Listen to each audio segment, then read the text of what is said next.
Hello everyone, welcome to my channel Khan learning class. तो आज हम टेंस के बारे में जानेंगे। टेंस क्या होते हैं, टेंस को काल कहते हैं। Tense this is a probably of most important aspect of the grammar of any language.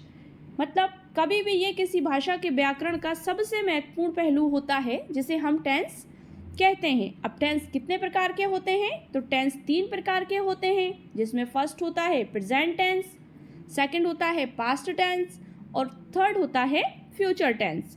अब प्रेजेंट टेंस के कितने पार्ट होते हैं? तो प्रेजेंट टेंस के भी 4 पार्ट होते हैं, जिसमें फर्स्ट होता है प्रेजेंट इंडेफिनिट टेंस, यानी कि अनिश्चित वर्तमान काल, जिसकी पहचान क्या होती है? इसके वाक्यों के अंत में ता ती ते से हम इसकी पहचान करते हैं। जैसे कि वह पुस्तक पढ़ता है, अंत में वाक्यों के क्या आता है? ता आता है, या ती या ते ऐसा कुछ हो जाता है।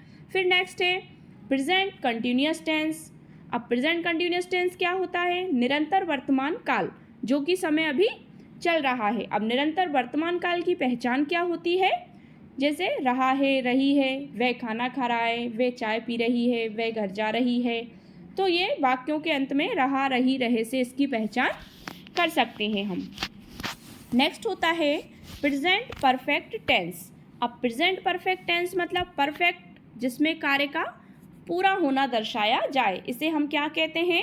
पूर्ण वर्तमान काल। मतलब वर्तमान में जो काम पूरा हो चुका होता है उसको प्रेजेंट परफेक्ट टेंस कहा जाता है। इसकी पहचान होती है वह खाना खा चुका है, चुकी हैं, चुके हैं, इन सब चीज़ों से हम इसकी पहचान करते हैं। एंड नेक्स्ट होता है प्रेजेंट परफेक्ट कंटिन्यूअस टेंस, पूर्ण निरंतर वर्तमान काल। मतलब जिसमें कार्य पूर्व भी हो चुका हो, पूरा भी हो गया हो और निरंतर भी चलता रहे। तो हम इसे कैसे पहचान करेंगे इसकी? तो इसको हम पहचानेंगे प्रेजेंट परफेक्ट कंटिन्यूअस टेंस, मतलब से रहा है, से रही है, इससे हम इसकी पहचान करेंगे। मतलब 1 माह से खाना खा रही है, 1 माह से सो रहा है, 1 माह से इंग्लिश सीख रहा है। तो इससे मतलब इसके हम कैसे आइडेंटिफाई करेंगे? इसको से रहा है, से रही है, तो ये इसकी पहचान होती है। अब नेक्स्ट आता है पास्ट टेंस। तो पास्ट टेंस क्या होता है फ्रेंड्स? पास्ट टेंस मतलब पास्ट से ही पता चल रहा है कि भूतकाल, बीता हुआ समय। अब इसके भी 4 पार्ट होते हैं। Past indefinite tense, past indefinite tense यानी जिसको हम अनिश्चित भूतकाल कहते हैं। इसे पास्ट सिंपल टेंस भी कहा जाता है। इसकी पहचान क्या होती है? था, थी, थे, वह ऐसा काम कर रहा था, वह घर जा रहा था, वह खाना खा रही थी, वह पढ़ाई कर रही थी। तो ये इसकी आइडेंटिफाई होता है। नेक्स्ट है पास्ट कंटिन्यूअस टेंस, मतलब निरंतर भूतकाल। तो इसको कैसे आइडेंटिफाई करेंगे हम? कि वह खाना खा रहा था।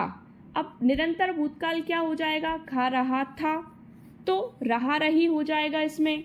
अब रहा रही मतलब कंटिन्यूअस का टेंस है, तो रहा रही तो आना ही है। रहा रही है तो नहीं आएगा क्योंकि पास्ट है किस में आता है? प्रेजेंट में। लेकिन अब इसमें क्या हो जाएगा? पास्ट है, तो वह खाना खा रहा था, वह घर जा रही थी, वह खेल रहा था, वह पढ़ रही थी।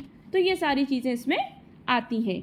अब नेक्स्ट आता है past perfect tense. Past perfect tense क्या होता है? जिसमें कार्य पूर्ण भूतकाल, मतलब जिसमें क्या कहा जाता है कि जब कोई कार्य पास्ट टेंस में पूर्ण हो चुका होता है, यानी पूरा हो चुका होता है, तो वहाँ पास्ट परफेक्ट टेंस होता है। इस टेंस के वाक्यों के अंत में क्या आता है? चुका था, चुकी थी, चुके थे, या था, थी, थे, ये भी आ सकते हैं। तो पास्ट टेंस में कार्य का समाप्त होना यानी पूरा होना पाया जाता है। अब इसमें हम फॉर एग्जाम्पल क्या कह सकते हैं? अब इसकी हेल्पिंग वर्ब क्या होती है? हैड होती है, ठीक है। वर्ब की थर्ड फॉर्म आती है। परफेक्ट में हमेशा वर्ब की थर्ड फॉर्म का यूज़ होता है। तो पास्ट परफेक्ट टेंस हो गया। अब नेक्स्ट क्या आता है? Past perfect continuous tense. अब पास्ट परफेक्ट कंटिन्यूअस टेंस यानी पूर्ण निरंतर भूतकाल।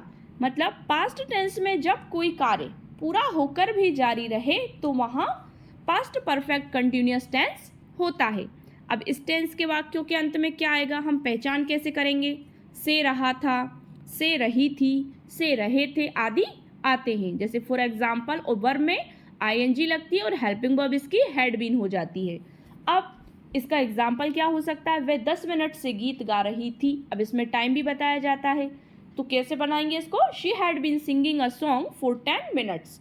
अब इसमें फॉर और सिंस का भी यूज़ होता है। तो फॉर अनिश्चित समय के लिए यूज़ होता है और सिंस निश्चित समय के लिए यूज़ होता है।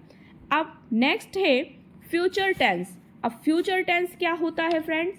तो फ्यूचर टेंस में क्या आता है कि फ्यूचर मतलब भविष्यकाल। फ्यूचर से ही पता चल रहा है, फ्यूचर सिंपल। अब इसके भी 4 पार्ट होते हैं। फर्स्ट है, इसके 3 पार्ट होंगे, future indefinite tense. Future indefinite tense यानी फ्यूचर सिंपल टेंस, सामान्य भविष्यकाल। तो फर्स्ट क्या हो जाएगा? सामान्य भविष्यकाल। इसमें सामान्य रूप में दर्शाया जाता है। इस टेंस के वाक्यों के अंत में क्या आएगा? गा है, गी है, गे है। मतलब वह कल खाना खाएगा, वह कल भोपाल जाएगा, वह स्कूल जाएगी या वह हरिद्वार जाएगा। सपोज दैट कुछ भी एग्जाम्पल हो सकता है जिसके अंत में गा, गी, गे ये शब्द आते हों। नेक्स्ट है, अब इसका एग्जाम्पल ये क्या हो सकता है? जैसे वह हरिद्वार जाएगा, तो कैसे बनाएंगे इसको? He will go to Haridwar. ठीक है, मैं कल घर आऊँगा, I shall come to home tomorrow. अब नेक्स्ट है इसका future continuous tense. Future continuous tense मतलब निरंतर भविष्यकाल, भविष्य में निरंतर चलने वाला काल।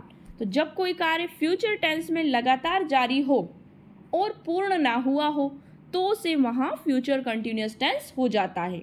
अब इस टेंस के वाक्यों के अंत में क्या होता है, कैसे आइडेंटिफाई करेंगे? तो इसमें आता है रहा होगा, रही होगी, रहे होंगे, ये शब्द आदि आते हैं। और आई और वी के साथ शैल बी का प्रयोग होता है और आई बी के साथ क्या आ जाएगा? Shall be. ठीक है, इसके अदर जितने भी वर्ड्स होते हैं उनके साथ विल बी का प्रयोग किया जाता है। और वर्ब की फर्स्ट फॉर्म में आईएनजी यूज होती है, क्योंकि कंटिन्यूअस का टेंस है तो आईएनजी यूज होना ही है। अब नेक्स्ट आता है फ्यूचर परफेक्ट टेंस। अब फ्यूचर परफेक्ट टेंस क्या होता है? परफेक्ट से ही आप समझ जाएंगे कि कार्य पूरा होना। तो जब फ्यूचर टेंस में कोई कार्य पूरा हो चुका हो तो वहाँ फ्यूचर परफेक्ट टेंस होता है। इस टेंस के वाक्यों के अंत में क्या आएगा? चुका होगा, चुकी होगी, चुके होंगे। इन सब से हम इसको आइडेंटिफाई करेंगे। अब इस टेंस में आई और वी के साथ शैल हैव तथा शेष सब्जेक्ट के साथ विल हैव का प्रयोग किया जाता है। एंड मैन वर्ब की थर्ड फॉर्म का यूज होता है। सो एग्जाम्पल, वह परीक्षा में उत्तीर्ण हो चुका होगा, मतलब कंफर्मेशन नहीं है। तो he will have passed in the examination. अब नेक्स्ट एग्जाम्पल है, हम यह मैच पहले से ही या पहले ही खेल चुके होंगे। We shall have already played this match. So friends, आपको वीडियो पसंद आई होगी। अब नेक्स्ट वीडियोज़ में हम अगले टेंसेस के बारे में, इसके फॉर एग्जाम्पल्स, डेफिनेशंस के बारे में जानेंगे। तो आप वीडियो को लाइक शेयर करें एंड हमारे चैनल को सब्सक्राइब करें। Thank you so much friends.